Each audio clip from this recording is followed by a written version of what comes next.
చెప్తాను అధ్యక్ష. నమస్కారం. గౌరవ మంత్రివర్యులు ఉత్తమ్ కుమార్ రెడ్డి గారు.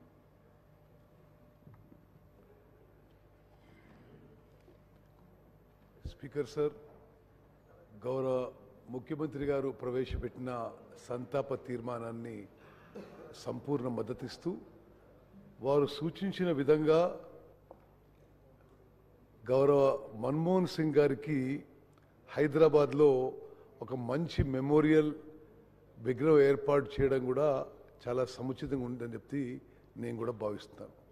అదేవిధంగా హౌస్ తీర్మానించి మరి వారికి భారతరత్న అవార్డు చేయాలని చెప్పి కూడా వారి సూచనను పూర్తిగా అంగీకరిస్తున్నాను.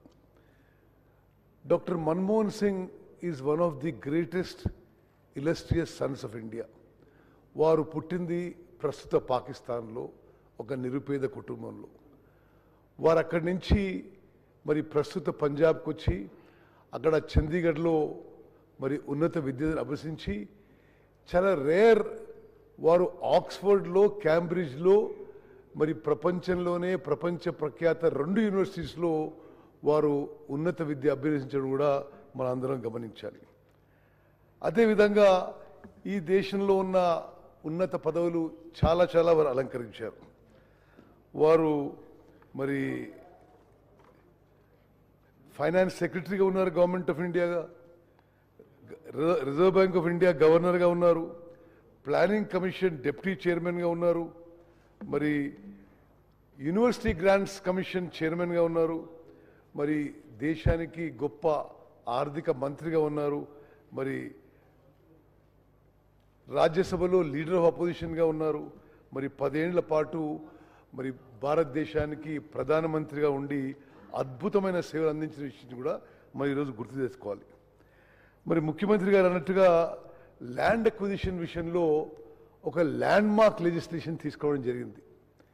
ల్యాండ్ అక్విజిషన్ విషయంలో ఎప్పుడు కూడా కాంగ్రెస్ పార్టీ మరి టాప్ లీడర్షిప్లో ఒక భావన ఏంటంటే ఈ ల్యాండ్ అక్విజిషన్ చేసినప్పుడు ఒక మానవీయ దృక్పథంతో ఒక హ్యుమానిటేరియన్ యాంగిల్తో మరి ఎవరినైతే మనం డిస్ప్లేస్ చేస్తున్నామో, ఏదో డెవలప్మెంట్ చేస్తామని లేకపోతే ఇండస్ట్రీస్ పెడతామనో లేకపోతే ప్రాజెక్ట్స్ కడతామనో లేకపోతే మరో కారణంగా ఎవరినైతే డిస్ప్లేస్ చేస్తున్నామో అన్ని విధాలుగా వారికి మరి కంపెన్సేషను, రీలొకేషను, సరైన R&R ఉండాలని చెప్పి మరి మన్మోహన్ సింగ్ గారు ప్రధానమంత్రిగా ఉన్నప్పుడు ఒక ల్యాండ్ అక్విజిషన్ యాక్ట్ తీసుకునే విషయం మనం గుర్తు చేసుకోవాలి. అదేవిధంగా స్వాతంత్రం తర్వాత అడవుల్లో ఉండే అడవి బిడ్డలకి వాళ్ళు అడవుల్లో మరి డ్రిఫ్టింగ్ అగ్రికల్చర్ చేసుకుంటూ ఉంటారు. వారికి ఆ పోడు భూముల మీద ఏ హక్కు ఉండకపోవడంతో చాలా ఇబ్బంది పడుతూ ఉండేవాళ్ళు. మరి మన్మోహన్ సింగ్ గారు ప్రధానమంత్రిగా ఉన్నప్పుడు అడవుల్లో ఉండే అడవి బిడ్డలకి ఫారెస్ట్ రైట్స్ యాక్ట్ క్రియేట్ చేసి దేశంలో లక్షలాది మంది ఆదివాసులకు మరి మేలు చేసిన విషయం కూడా ఈరోజు మనం గుర్తు చేసుకుందాం. అదేవిధంగా ఒకసారి మనం సివిల్ న్యూక్లియర్ డీల్ గురించి మాట్లాడితే ఆ సివిల్ న్యూక్లియర్ డీల్ విషయంలో మరి యూపీలో ఇంటర్నల్ అలయన్స్లో ఎక్స్టర్నల్లో సివియర్ అపోజిషన్ ఉండింది. But doctor Manmohan Singh believed that is in the interest of the country. భారతదేశము మొదటి న్యూక్లియర్ టెస్ట్ చేసిన తర్వాత ఇంటర్నేషనల్గా ఏ దేశం కూడా మనకి న్యూక్లియర్ ఫీల్డ్లోనే కాకుండా ఏ హైటెక్ ఫీల్డ్లో కూడా టెక్నాలజీ ట్రాన్స్ఫర్కి సుముఖంగా లేకుండే. అయితే యుఎస్తోని చర్చలు జరిపి ఈ సివిల్ న్యూక్లియర్ డీల్ మనం అగ్రిమెంట్ అయితే మరి న్యూక్లియర్ ఫీల్డ్లో కానీ ఇతర హై టెక్నాలజీలో కానీ మరి కోఆపరేట్ చేయవచ్చని చెప్పి అమెరికా నుంచి సంకేతాలు వస్తే ఆ రోజు కేంద్ర ప్రభుత్వం పడిపోయే పరిస్థితుందా మరి డాక్టర్ మన్మోహన్ సింగ్ గారు దేశానికి ఏది మంచి అయితే చేయాలనే ఉద్దేశంతో సివిల్ న్యూక్లియర్ డీల్ ఏ విధంగా పుష్ చేసి మరి పార్లమెంట్లో పాస్ చేసిందో మనం అందరం గుర్తుపెట్టుకుందాం. నేను వారిని పలుమార్లు కలిశాను. మరి తెలంగాణ ఎడ్యుకేషన్ అప్పుడు కొంత కన్సల్టేషన్ ప్రాసెస్లో మరి వారు మాట్లాడిన కొంతమంది తెలంగాణ కాంగ్రెస్ నాయకులు నేను కూడా ఒకరిని. వారు ఎప్పుడు soft spoken, very humble, very simple person. మరి తర్వాత తెలంగాణ ఏర్పడ్డది. సరే, మేము ఎలక్షన్లు ఓడిపోయినాం. మరి ఏఐసిసి ఆదేశాల మేరకు పివి నరసింహారావు గారి బర్త్ సెంటనరీ సెలబ్రేషన్ చేయమని చెప్పారు. అప్పుడు తెలంగాణలో నేను, శ్రీధర్బాబు గారు, గీతారెడ్డి గారు మరి ఒక సంవత్సరం పాటు పివి నరసింహారావు గారి సంవత్సరం పాటు బర్త్ సెంటనరీ సెలబ్రేషన్ చేయడం జరిగింది. మరి ఆ సెలబ్రేషన్స్కి నేను వారిని పోయి ఢిల్లీలో కలిసి మరి మీరు రావాలి, మీరు ఇనాగరల్ అడ్రస్ మీరు ఇవ్వాలని చెప్పి రిక్వెస్ట్ చేస్తే వారు ఇమీడియట్గా యాక్సెప్ట్ చేశారు. యాక్సెప్ట్ చేసి ఒకటే విషయం అంటే, ఇప్పుడు నాకున్న హెల్త్ కారణాల వల్ల నేను ట్రావెల్ చేయలేను, నేను ఇక్కడి నుంచే మరి జూమ్ యాప్లో నా ప్రసంగం చేస్తా అని చెప్పి ఆ రోజు పివి నరసింహారావు గారిపై వారికి ఉన్న అపార గౌరవం, అభిమానం మొత్తం కూడా వారి ప్రసంగంలో చాటుకున్నారు. మరి అదేవిధంగా నేను ప్రస్తుత ముఖ్యమంత్రి, ఆనాటి ఎంపీ, అదేవిధంగా ఆనాటి ఎంపీ వెంకటరెడ్డి గారు, మేము పార్లమెంట్లో బయట ఒక దగ్గర కూర్చొని ఉంటే లోక్సభ అండ్ రాజ్యసభ ఎంపీసు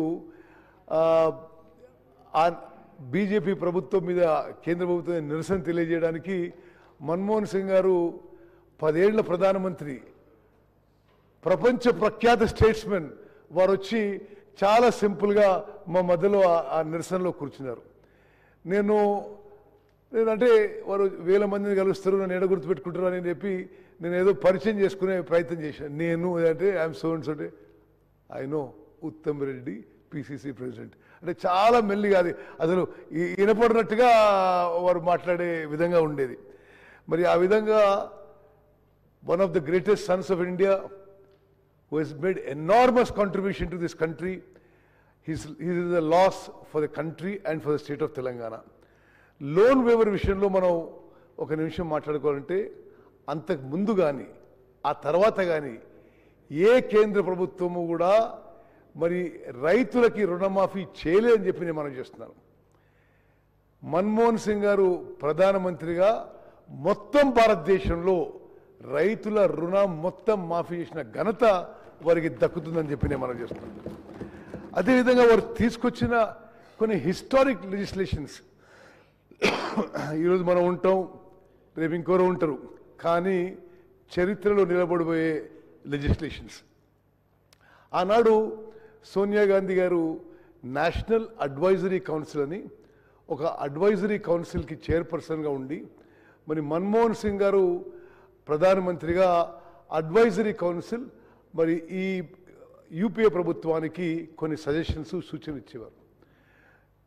సోనియా గాంధీ గారి నాయకత్వంలోని నేషనల్ అడ్వైజరీ కౌన్సిల్ సూచనల మేరకు ప్రధాని మన్మోహన్ సింగ్ గారి యూపీఏ ప్రభుత్వం national rural employment guarantee scheme చట్టంగా తీసుకొచ్చిన విషయాన్ని మనం చేస్తున్నాం. ఇది ఎంత గొప్ప విషయం అంటే, అంతకుముందు ఎప్పుడు కూడా భారతదేశ చరిత్రలో employment was never a right. Employment సరే దొరికితే దొరికింది, లేకపోతే లేదు. కానీ గ్రామీణ భారతదేశంలో ఈ రూరల్ డిస్ట్రెస్, ఫైనాన్షియల్ డిస్ట్రెస్ చాలా ఉందని, ఈ మైగ్రెంట్ లేబర్ ప్రాబ్లం చాలా తీవ్రంగా ఉందని గమనించి మనము రూరల్ ఇండియాకి ఏదో విధంగా మరి ఈ మైగ్రెంట్ లేబర్కి, ఈ పని దొరికిన లేబర్కి మరి ఉపాధి కల్పించాలి, కొంత రూరల్ ఎకానమీకి కొంత అమౌంట్ పంపించాలని ఒక మంచి ఉద్దేశంతో ఎన్ఆర్ఈజీ స్కీమ్ మొదలుపెట్టడం జరిగింది. ఆనాటి నుంచి ఈనాటి వరకు చాలామంది చాలా విమర్శలు చేశారు. కానీ even today the main stay of rural economy in India is the Mahatma Gandhi national rural employment guarantee scheme. అదేవిధంగా ప్రభుత్వంలో ఉండేవాళ్ళు ఎవరు కూడా వాళ్ళని ఇతరులను ప్రశ్నించడం ఎవరికి ఇష్టం ఉండడం లేదు, రాష్ట్ర ప్రభుత్వాలకు కానీ కేంద్ర ప్రభుత్వాలకు కానీ. మరి మనం చూస్తున్నాం, అంటే ముందు కూడా కేంద్ర ప్రభుత్వాలను చూస్తున్నాం, తర్వాత కూడా చూస్తున్నాం, రాష్ట్ర ప్రభుత్వాలను చూస్తున్నాం. ఎవరైతే ప్రభుత్వంలో ఉన్నారో వాళ్ళు జవాబుదారితనంగా ఉండాలి, ట్రాన్స్పరెంట్గా ఉండాలి, ఇన్ఫర్మేషన్ ఎవ్రీ సిటిజన్స్కి అవైలబుల్ ఉండాలి అని రైట్ టు ఇన్ఫర్మేషన్ ఒక హిస్టారిక్ లెజిస్లేషన్ తీసుకొచ్చారు. అంటే నువ్వు 10 రూపాయలు కడితే ఏ పౌరునికైనా తహసీల్దార్ నుంచి ప్రధానమంత్రి వరకు ప్రజా సొమ్ముతో ఏ యాక్టివిటీ చేసినా పూర్తి వివరాలు ఇవ్వాల్సిన బాధ్యత, రెస్పాన్సిబిలిటీ ప్రభుత్వం మీద ఈ హిస్టారిక్ లెజిస్లేషన్ పెట్టడం ఇది మనం అందరం గమనించాలి.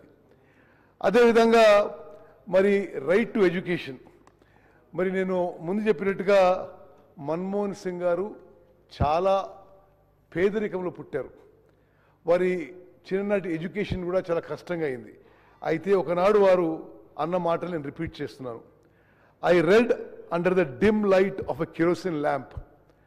I am what I am totally because of education. So I want the light of education should reach to all. ఇది మన్మోహన్ సింగ్ గారి మాటలు. ఈ మాటలు అని వారు రైట్ టు ఎడ్యుకేషన్ తీసుకొచ్చారు. అంటే 6 ఏళ్ల నుంచి 14 ఏళ్ల వరకు ప్రతి పిల్లవాడికి education is a fundamental right. భారతదేశంలో అంతకుముందు ఎక్కడ లేదు.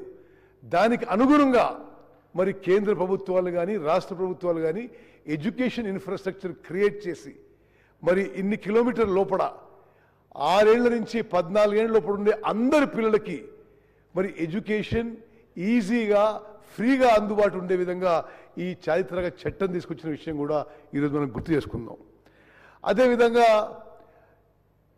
ఫుడ్ సెక్యూరిటీ యాక్ట్, దేశంలో ఎవరు కూడా ఆకలి చావులు చావొద్దనే ఉద్దేశంతో మరి ఫుడ్ సెక్యూరిటీ యాక్ట్ అని ఒక చారిత్రాత్మక ఒక హిస్టారిక్ లెజిస్లేషన్ మన్మోహన్ సింగ్ గారి ప్రభుత్వం తీసుకొచ్చింది.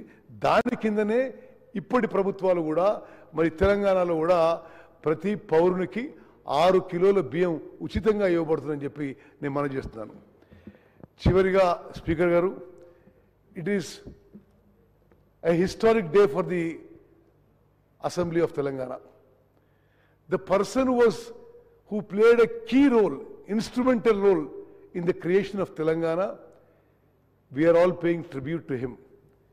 నిస్సందేహంగా సోనియా గాంధీ గారు మరి యూపీఏ చైర్పర్సన్గా ఉండి, మన్మోహన్ సింగ్ గారు ఆనాటి ప్రభుత్వానికి కోalition గవర్నమెంట్కి ప్రధానమంత్రిగా ఉండకపోతే మరి తెలంగాణ రాష్ట్రం రావడం అనుమానమే.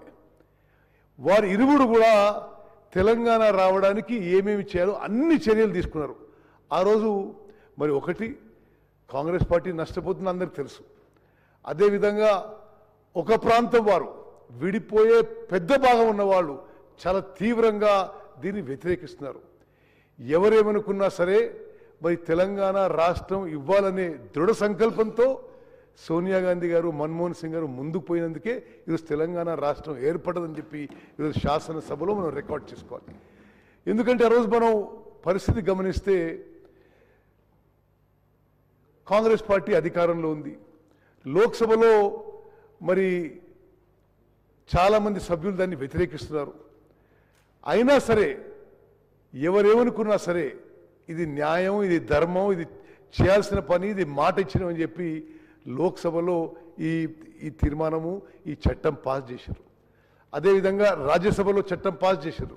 అదేవిధంగా president of India gazette notification మరి ఇవ్వడంలో కూడా మన్మోహన్ సింగ్ గారి పాత్ర ఇవన్నిటిలో గొప్పదని చెప్పి నేను మనం చేస్తాను. చివరిగా నేను ఆ రోజు తెలంగాణ కాంగ్రెస్ పార్టీ నుంచి ప్రతినిధిగా ఒక విషయం ఈరోజు ఆన్ రికార్డ్ చెప్పదలుచుకున్నాను. ఆ రోజు తెలంగాణ రాష్ట్రం ఇవ్వాలనా వద్దా, ఇస్తే హైదరాబాద్ నగరానికి ఏ స్టేటస్ ఇవ్వాలి, హైదరాబాద్ నగరానికి వచ్చే ఆదాయం ఎట్లా విభజించాలని పలుమార్లు చర్చలు జరిగినాయి. ఆ కన్సల్టేటివ్ మీటింగ్స్లో నేను కూడా తెలంగాణ కాంగ్రెస్ ప్రతినిధిగా పాల్గొన్నాను. ఆనాడు కూడా ఉమ్మడి ఆంధ్రప్రదేశ్లో 23 జిల్లాలు ఉంటే సరే హైదరాబాద్ నగరం was the financial capital, was the financial source of combined Andhra Pradesh also. Srikrishna commission కూడా ఎప్పుడైతే ఆప్షన్ 1 to 5 రాశారో మరి వేరు ఆప్షన్స్ ఇచ్చారు. మరి రాష్ట్రాన్ని విభజించినప్పుడు హైదరాబాద్ ఇట్లా చేయాలి అట్లా చేయాలని. కానీ నేను ప్రత్యక్ష సాక్షిగా మనవి చేస్తున్నాను, ఆనాడు సోనియా గాంధీ గారు, మన్మోహన్ సింగ్ గారు తీసుకున్న నిర్ణయం అండ్ అన్ఎన్కంబర్డ్ హైదరాబాద్ అంటే ఎటువంటి ఆంక్షలు లేకుండా Hyderabad will be A capital of Telangana all revenue Hyderabad will come to Telangana అనే నిర్ణయం తీసుకొని ఈరోజు తెలంగాణ రాష్ట్రం ధనిక రాష్ట్రం కావడానికి, ఫర్ తెలంగాణ రాష్ట్రం, for Telangana state to be the map of India, for the Hyderabad to be the fastest growing city in the country, and for Telangana to be fastest growing city, I mean, it is a contribution of Sonia Gandhi and Manmohan Singh. Speaker garu, nenu variki ఘనంగా నివాళులర్పిస్తూ ముగించుకుంటాను. జై హింద్. గౌరవ సభ్యులు మీరు